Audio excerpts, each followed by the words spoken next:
अस्सलाम वालेकुम मुअज़्ज़ज़ नाज़रीन। आज कल आलू की फसल के ऊपर बहुत सारे मसाइल आ रहे हैं, तो उनका जो तदारक है वो मैं आपको बता देता हूँ। जो मसाइल आ रहे हैं उनमें सबसे जो अहम मसला है वो ब्लैक लेग का है, क्योंकि मौसम जो है टेम्परेचर वो बहुत ज़्यादा गर्म रहा है अक्टूबर के महीने में भी। और जिन लोगों ने अक्टूबर के स्टार्ट में आलू की बुआई मुकम्मल की है तो वो ज़्यादा मसाइल का शिकार हैं। और आलू का जो उगाव है तकरीबन वो 18 से 21 दिन में जो है वो हो जाता है। तो एक तो ब्लैक लेग का जो है इशू आ रहा है, और ब्लैक लेग जो है ये एक बैक्टीरियल बीमारी है, तो इसके लिए आप फंजीसाइड और बैक्टीरिसाइड ये दोनों मिलाकर स्प्रे करेंगे, और इसके साथ जो है आप इनको फ्लड भी करेंगे। ये जहरें ऑलरेडी मैंने पिछली वीडियो में बता दी हैं। और दूसरा अहम मसला जो है आ रहा है वो आ रहा है सफ़ेद मक्खी का, कि सफ़ेद मक्खी के लिए आपने इसको लाजमी कंट्रोल करना है, क्योंकि सफ़ेद मक्खी जो है वो एक वायरस इमराज जो है वो फैलाती है, जो कि जो हमारा आलू होता है उसको वायरस लग जाता है, पोटैटो मोज़ेक वायरस।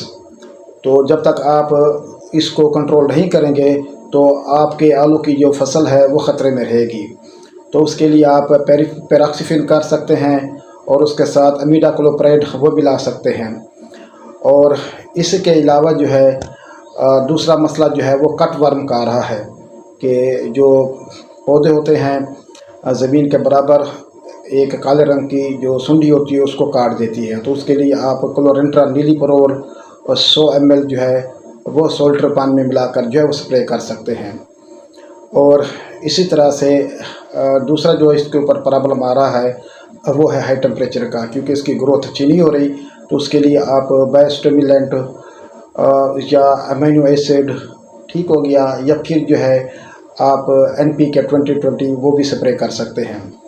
उनकी मिक़दार जो होती है वो तकरीबन NPK 2020 की मिक़दार जो होती है वो आप 1 kg तक कर सकते हैं। और इसी तरह से जो अमीनो एसिड हैं वो 400 ml आप फी सोल्टर पानी में मिलाकर कर सकते हैं। और बायोस्टिमुलेंट जो है वो भी आप 400 ml फी सोल्टर पानी में मिलाकर स्प्रे कर सकते हैं। और दूसरा अहम मसला जो है वो जड़ी बूटियों का है, कि जड़ी बूटियों को जो है आप कंट्रोल कर सकते हैं। आलू आपके अगर निकलना शुरू हो गए हैं तो आप मेट्रीब्यूज़ेन और पैराक्वार जो है वो यूज़ कर सकते हैं। और कोशिश करें कि अभी आपका जो आलू है वो इक्का दुक्का जो है वो निकला हो, तो फिर आपने इन जहरों का इस्तेमाल करना है। अगर आलू आपके निकल चुके हैं तो फिर आप जो है वो दूसरी जहरें जो है वो इस्तेमाल करेंगे। तो इसकी सारी तफसील जो है मैंने पिछली जो मेरी वीडियोस हैं उसमें मौजूद है। बहुत शुक्रिया। वस्सलाम। पाकिस्तान जिंदाबाद।